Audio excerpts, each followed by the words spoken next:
Welcome to Wayne's Old Time Radio Page channel. I'm Wayne, your host. These programs are brought to you by support of our listeners. You can give your support at Patreon or PayPal, either one. There's clickable links in the description below. Thanks for your support and enjoy the shows.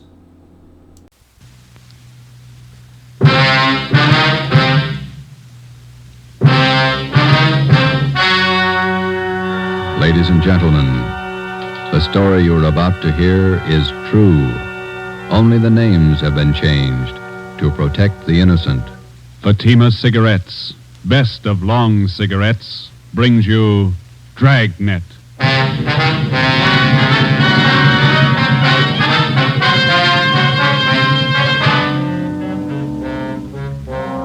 You're a detective sergeant. You're assigned to Juvenile Bureau. A rash of crimes has broken out in your city. Suspicion points to an organized gang of juveniles. Your job, stop them.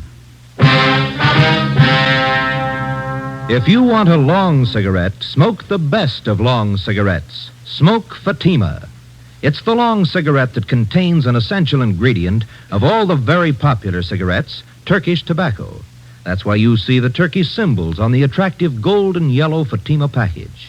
That's why Fatima has a much different, much better flavor and aroma than any other long cigarette. That's why Fatima doubles and redoubles its smokers. Yes, if you want a long cigarette, smoke the best of long cigarettes. Smoke Fatima. Dragnet, the documented drama of an actual crime. For the next 30 minutes, in cooperation with the Los Angeles Police Department, you will travel step by step on the side of the law through an actual case from official police files. From beginning to end, from crime to punishment, Dragnet is the story of your police force in action. It was Sunday, March 27th. It was windy in Los Angeles.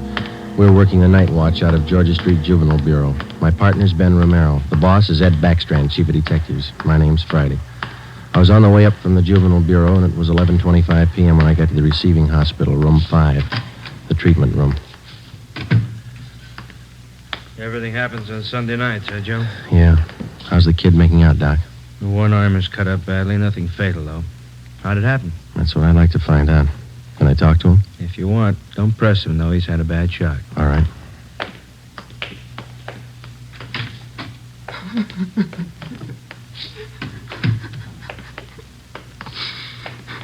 Officer here to talk to you, son. I can't. Tell him I can't talk, please. Just a few routine questions, son. You're going to have to answer them sooner or later. Please. Can't you see what's happened already? I can't tell you anything. Jack Monroe, is that your real name? Yeah. How old are you? I'll be 60 next July. Where do you live? I can't tell you. You know that. Now let me alone, will you? Let me alone. You've been running around with that gang of kids on Spring Street, haven't you? The big timers, isn't that what they call themselves? I don't know anything about it. Believe me, I can't talk. You tipped us off about the burglary they were going to pull tonight. Is that where they knifed you? Look, will you believe me? I can't tell you anything. Not anything, please. He's still shaky, Joe. All right, Doc. Well, Jack, we'll talk about it later when you feel better. You see what they've done to me already? They said next time they'd kill me.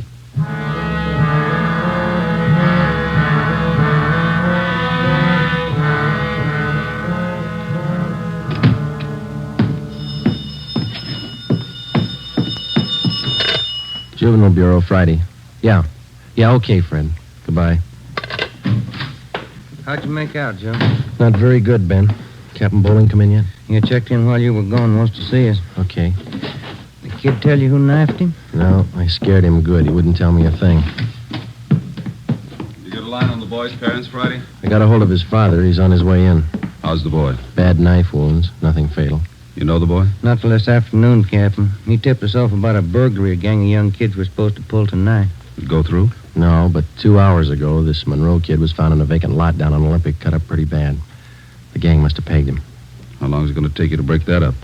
Well, we're just starting to get a line on him, Bob. Must be nearly 100 in that gang. And every one of them working hard. Take a look at the pin map over here. This spot here, look at it. All the jobs pulled during the last month, huh?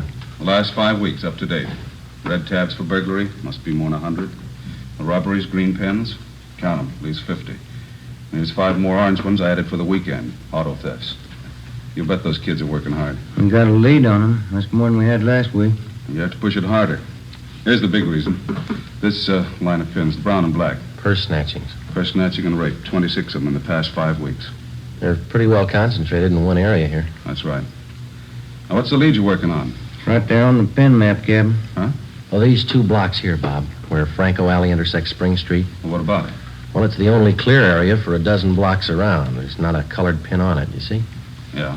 Now, all the rest of the pins, the robberies, burglaries, attacks, they all seem to branch out from this same spot right here in definite patterns. Franco Alley and Spring Street. You figure that's the focal point for the gang? Well, it's got all the marks. For instance? Well, we've been checking that neighborhood for a week. We got it narrowed down to one place. Right on the corner of Franco and Spring. What is it? It's a soda fountain. It's pretty typical. Only it stays open all night, and it gets a pretty good play from kids. It's a regular hangout, Captain. Pretty tough youngsters. None of them over 18. Who runs the place? Guy named Eddie Ramsey, small-time con man. Had a run-in with him when we worked bunco detail. I remember the name. Smart mouth. Tried to give us trouble when we talked to some kids in there last night. He's got a place set up for him in the back of the store, kind of a club room. It sounds like a good lead. What are you doing about it? Well, just a minute. Captain Bowling. Yeah? Who? Yeah, we'll be right down. The Monroe kid, his father's downstairs, cursing every one of us. What's his problem? Can't understand how his boy got into trouble. Come on, Ben, let's tell him.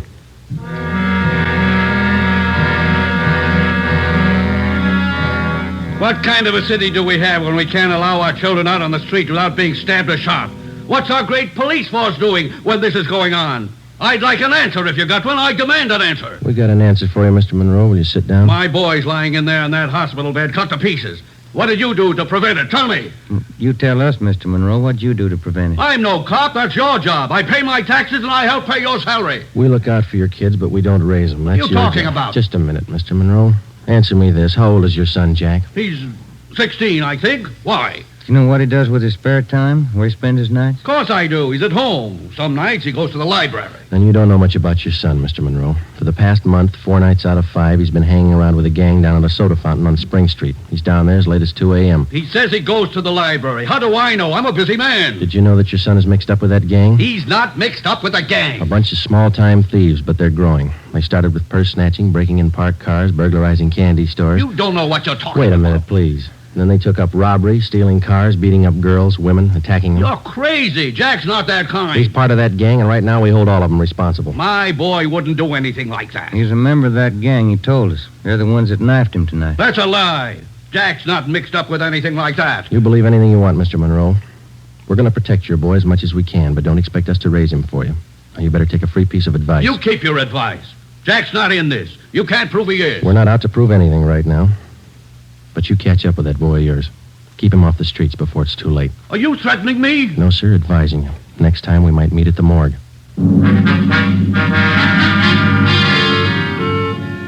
1 a.m. Monday, March 28th. A detail of 50 officers from Juvenile Bureau and Metropolitan Division were deployed for 16 blocks along Figueroa Street. At 5 minutes past 1, they started to move south over an appointed area. In the space of half an hour, 18 young kids, none of them over 17 years old, were picked up off the streets and brought to the second floor at 1335 Georgia Street, the Juvenile Bureau. 4 of the youngsters were girls. At 1:45 a.m., Ben and I checked the soda fountain on the corner of Franco Alley and Spring Street.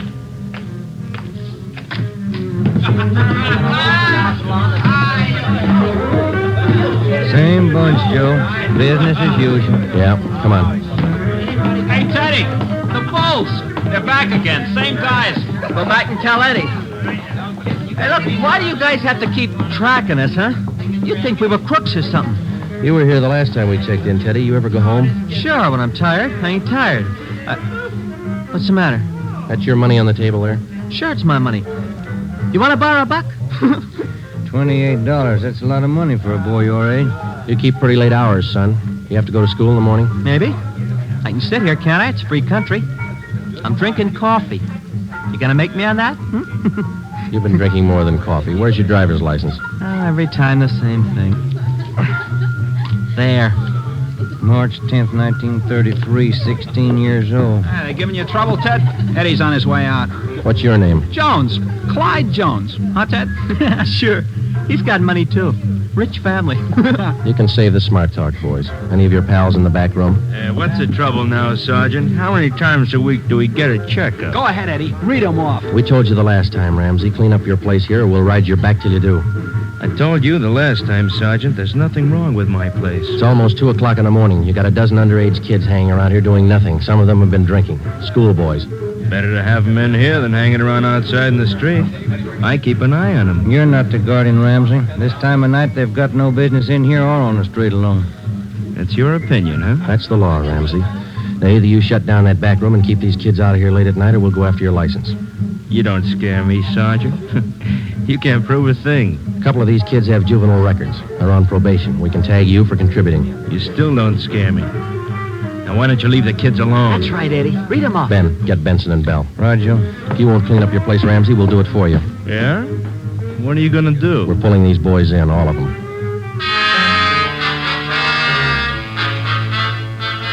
2:25 a.m. Monday, March 28th. The Dragnet operation had netted 30 juveniles, 26 boys, 4 girls. 24 of the children were between the ages of 16 and 17. They were lodged in the assembly room at the Georgia Street Juvenile Bureau. The other half dozen were 13 and 15-year-olds. They were taken to the juvenile hall at 1369 Henry Street. At 2:43 a.m., we met with Captain Bowling. All checked in, 30 of them. All right, in the morning we file petitions to have every one of these cases brought to the attention of the juvenile court. Make a note of it. Okay, Bob. For the kids with records, ask for detention from the probation department. Right. We'll call their parents in the morning. Call them now. They've got some explaining to do. By 6 a.m., all but 3 of the children's parents had shown up. To most of them, it was nothing new. Their kids had been there before. They'd be there again. They took the lecture from the juvenile officers calmly. As long as it didn't mean trouble for them, they wouldn't worry. When they got their children home, they would reprimand them, not for running the streets, but for being picked up by the police. Ben and I had seen the cycle of the young criminals start before, 100 times over. It had a lot of different endings, most of them sour. During the next week that followed, we booked an average of a dozen juvenile delinquents every night. The clampdown continued, so did the crime wave. 10 burglaries, 4 robberies, 8 car thefts, 6 purse snatchings, 3 assaults on women. 1 week's work. Picked up a new angle on Ramsey today, Captain. He might be fencing for the gang. Who gave you the tip-off? One of our informants. Ramsey's brother lives out in the valley. He's supposed to be pushing this stuff. You check him out? Yeah, couldn't get a thing on him. Well, that might explain what attracts the kids to that soda fountain. It explains those $20 bills the kids are flashing. They steal and rob, and then they sell the loot to Ramsey for nothing. Another thing. Ramsey keeps his place open all night, and there's no reason to. He doesn't get that much trade. It's only from the young gang that hangs around there. You question the kids. How do they account for having all that money? Well, most of them say Ramsey lends it to them. They say they pay him back a little at a time. I think he's fencing for the kids. Have you tried to get his license? No luck, Captain. We can't prove a thing against him. Then we'll do it the hard way. Sweat it out. That night, we drove out to Ramsey's soda fountain and asked him again to clean up his place, to keep the young kids out after 10 o'clock at night, to stop lending them money. He refused. There was nothing we could do. His business was a public place. He could not be held responsible for any of his patrons. In the next 10 days that followed, Ben and I haunted the sidewalk outside the soda fountain. We questioned every youngster as they entered and left. We made more than a dozen arrests. Many of the kids had been drinking heavily. We found some of them under the influence of narcotics. But Ramsey was still in the clear. The crime wave continued sporadically. Ben and I waited for our chance. It was a long time coming. Thursday, April 14th, we had dinner at Johnny Cokin's place, and it was 10:35 p.m. when we checked back in at the office. Hotshot, grab it, Joe. Yeah. A terminal on Market Street, a 459 and shooting. A terminal on Market Street, a 459. Let's go.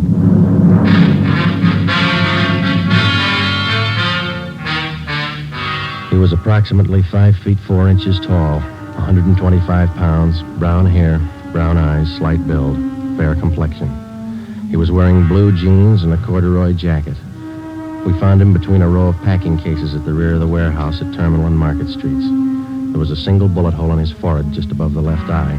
There was a .38 revolver near his right hand. The watchman told us how it happened. He broke in the back of the warehouse, Sergeant. He wanted to shoot it out with me. Here's his ID card. Fell out of his pocket. Teddy Cameron, age 15. Dear God. A kid. I didn't know, Sergeant. He didn't either. He thought he was grown up.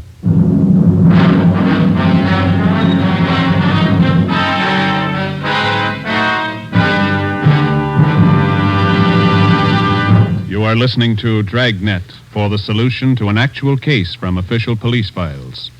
Now, here's the solution to many of your Christmas shopping problems. If your friends smoke a long cigarette, give the best of long cigarettes. Give Fatima, and all is well. Fatima. The long cigarette that contains an essential ingredient of all the very popular cigarettes, Turkish tobacco. Give Fatima, and all is well. Fatima. The cigarette that has a much different, much better flavor and aroma than any other long cigarette. Give Fatima, and all is well. Fatima. The cigarette that has doubled and redoubled in popularity. Here are the authentic reports. New York Division. Fatima sales up 132%. Chicago Division. Fatima sales up 453%. Los Angeles Division. Fatima sales up 545%. More and more smokers agree Fatima is the best of long cigarettes. So enjoy Fatima yourself and give Fatima for Christmas in the attractive golden yellow carton. Everyone who smokes Fatima says that this great new long cigarette is the best of all long cigarettes.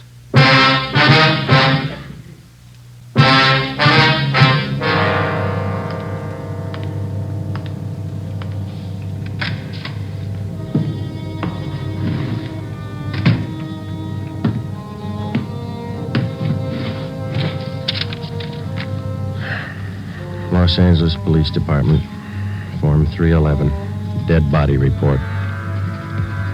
Type, gunshot. DR number 437695. Victim, Theodore Cameron. Residence address, 960 Charter Street.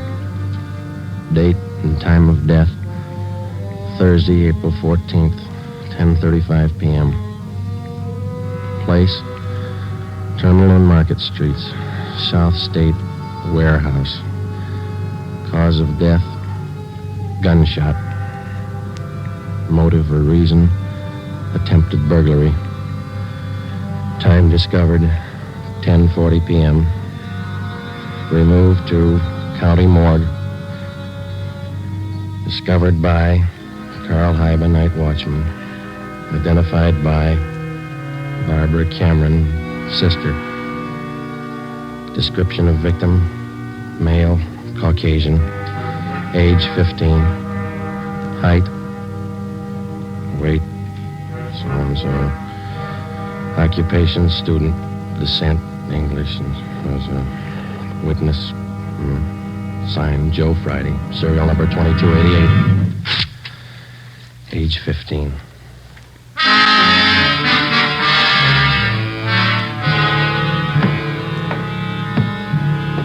Ready, Joe? And Cameron boy's sister. She's waiting in the next room. Yeah, let's go. She taking it hard? Yeah. Morning, Miss Cameron. Good morning. We won't keep you long. Just a few routine questions. Yes, all right. Miss Cameron, how many are there in your family? There were three of us. Teddy, Mike, and me. Mother and father are dead. I work. Teddy and Mike go to school. Mike does. How old is your brother Mike, Miss Cameron? He's 14. You're the sole support of your two brothers? Yes. Do you have any idea who the boys were your brother Ted used to run around with? I don't know them by name. I remember seeing a couple of them once or twice. Mike would know, I think. He and Ted were pretty close, brothers. Do you know if Ted mixed with a gang of kids down on Spring Street? Maybe Mike would know that. Sergeant Teddy wasn't a bad boy. He wasn't a bum. None of us are. I tried to raise the boys like Ma told me. It wasn't easy. We made out. Yes, I understand, Miss Cameron. My salary didn't have too much, but we got by. Yeah. I figured on getting married. I'm 31. It'd be good for the boys, especially Teddy. He's dead, isn't he? Yeah. I couldn't be in two places at once. Hold a job and watch the kids. But that's why I thought maybe your husband... I'm sorry to press, Miss Cameron. Do you think your brother Mike can tell us about that Spring Street gang? How Mike could know. Where can we find him? Staying at a friend's house. I got the address in my bag. Here. That's 2514. I don't write numbers too well. Thank you, Miss Cameron. You've been very helpful. I'll get somebody to drive you home. Oh, do I have to go? Would it be all right if I just sit here for a while? That's all right. I'm tired. Real tired. 2514 West Serrano Street. That was the address Barbara Cameron had given us. It was the home of Mr. and Mrs. Jean Brewer, high school friends of the dead boy's sister. We talked to Mike Cameron. He told us that his brother Teddy had been running around with a gang down on Spring Street. He identified Ramsey Soda Fountain as the hangout. It was 2:25 p.m. when we got back to Georgia Street Juvenile Bureau. I got it. Juvenile Bureau, Romero. Yeah, hold on, I'll call him. You, Joe. Thanks. Friday. Joe, this is Canfield in burglary. Yeah, Homer. You're working that Cameron case, aren't you? Yeah? I just got a report on one you might be interested in, out of the same neighborhood. Distillery prowl. What do you got on it? Looks like a juvenile M.O. They got away with 7 cases of Scotch whiskey. Expensive stuff. Okay, we'll hop on it. Bubeck Warehouse, Crocker at 7th. Miss Elizabeth Rice was the auditor in charge at the Bubeck Warehouse. We located her on the mezzanine office row. It was her job to keep a running inventory on all incoming and outgoing liquor stock. She knew her job well. As you know, Sergeant Friday, each and every bottle of distilled spirits carries a United States Internal Revenue stamp. Yes, ma'am. Each stamp carries a serial number together with the name of the firm to whom the stamps are issued. Well, Miss Rice, in the stuff that's missing, the stamp on each bottle carries the case number. Is that right? That's right. Now, what did I tell you? Oh, yes, I have it right here. 7 cases of high-grade blended Scotch whiskey. Now, I have a bottle identical to those in the missing cases. Yes, I see. Now, if you'll just look here, Yes, ma'am. the number on this stamp here, 36A2279956, followed by the firm name. Could you give us the numbers of the stolen cases? Now, I have them typed out for you right here. 7 cases, 12 bottles to the case, Canada Dry Incorporated, 4 of the red label and 3 of the black label, Johnny Walker. All right, thank you very much, Miss Rice. And you think that this might be a juvenile case, Sergeant? Yes, ma'am, we do. 7 cases, that's close to $600, isn't it? We've lost a great deal more than that, Sergeant. The insurance company makes up for the liquor loss. Yes, ma'am. Those youngsters, who makes up for them? Ben and I left the Bubeck Warehouse with a list of serial numbers of the 7 cases of stolen liquor. We headed back for the Juvenile Bureau. We figured that there was a strong possibility that the Spring Street gang was responsible for the warehouse liquor theft. How were they disposing of the stolen property? That was the key question we had to answer. Ben and I had a hunch and a tip from an informant that the young gang was operating under the guidance of a fence, a man or woman whose job it is to dispose of stolen property. The gang members were close to Ramsey at the soda fountain. Ramsey was the logical suspect. All right, now suppose they did steal the liquor. Suppose Ramsey's a fence. What's he done with the stuff? I don't think he's turned it this fast, if he's turned it at all. He wouldn't keep it at the soda fountain, no liquor license. And we've been around too much. He wouldn't keep it in his house. He lives in the rear of the fountain. It's too hot. Only leaves one other location that we know about. His brother's place in the valley. It was 5 minutes to 10 when we turned left off Ventura Boulevard onto Sepulveda. Ramsey's brother had a small farm about a mile and a half off the highway. It was a modest white frame house planted squarely in the center of an acre of ground. An unpaved driveway led off to the left of the house to the garage. Pull up here, huh? Yeah, okay. Yeah, it looks kind of quiet, no lights. Let's go.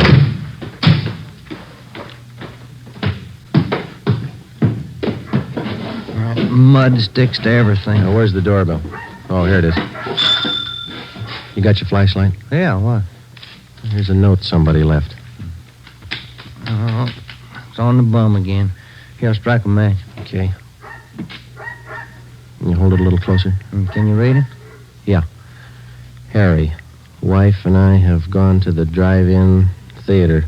Before you put the truck away, get 3... Can you hold that match closer? Oh, now, wait a minute. All right. Yeah. Get 3 cases out of the garage and take them into town. Ed is waiting. Please try to make it by 11:30 tonight. Let's see, it's signed George. The address is here. And there's a garage. Yeah, come on. 3 cases. Could be eggs, Joe. If it is, we wasted a trip.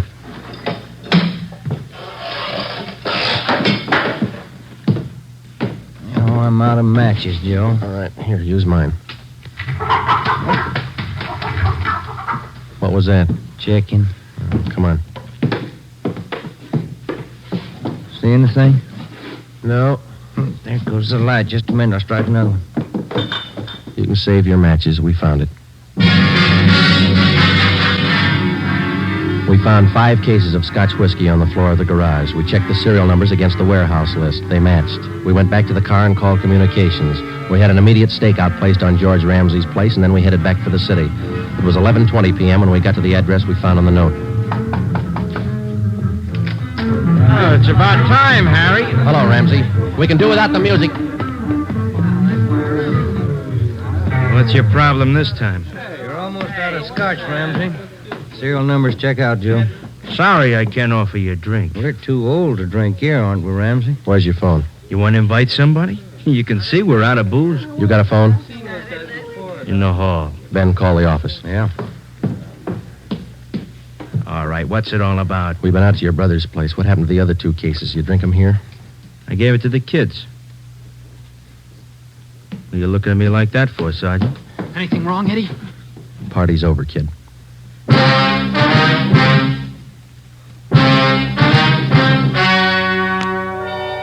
The story you have just heard was true. Only the names were changed to protect the innocent. On June 5th, 1949, trial was held in Superior Court, Department 74, City and County of Los Angeles, State of California. In a moment, the results of that trial. Earlier tonight, you heard the reports of amazing increases in Fatima smokers from New York to Los Angeles. Yes, all over the country, Fatima is doubling and redoubling its sales. And here's reason 1. Fatima is the long cigarette that contains an essential ingredient of all the very popular cigarettes, Turkish tobacco. Reason 2. Fatima has a much different, much better flavor and aroma than any other long cigarette. Reason 3. To millions of smokers, the name Fatima has always stood for the best in cigarette quality. Smoke Fatima, the best of all long cigarettes.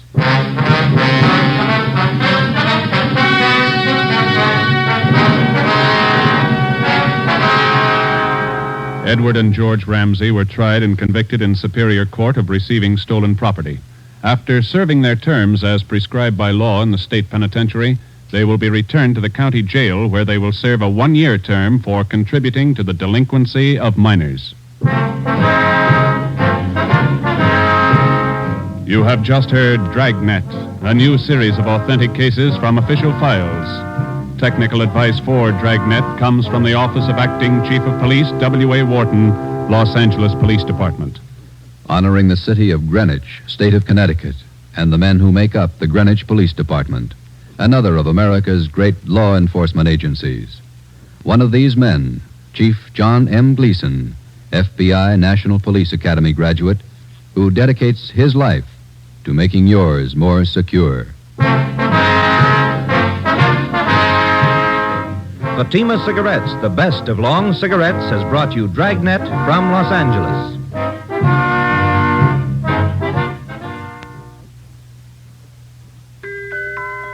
This Christmas, give the gift that makes every pipe smoker happy. A Christmas humidor of mellow Granger. Granger is made just for pipes by the tried and true Wellman method. Rough cut to smoke mild and cool, and humidor packed to stay ever fresh. Yes, make this Christmas a Merry Christmas for all the pipe smokers on your list. Give them each a Christmas humidor of mellow Granger. Listen to Dragnet next week and be sure to hear Morton Downey tonight on NBC.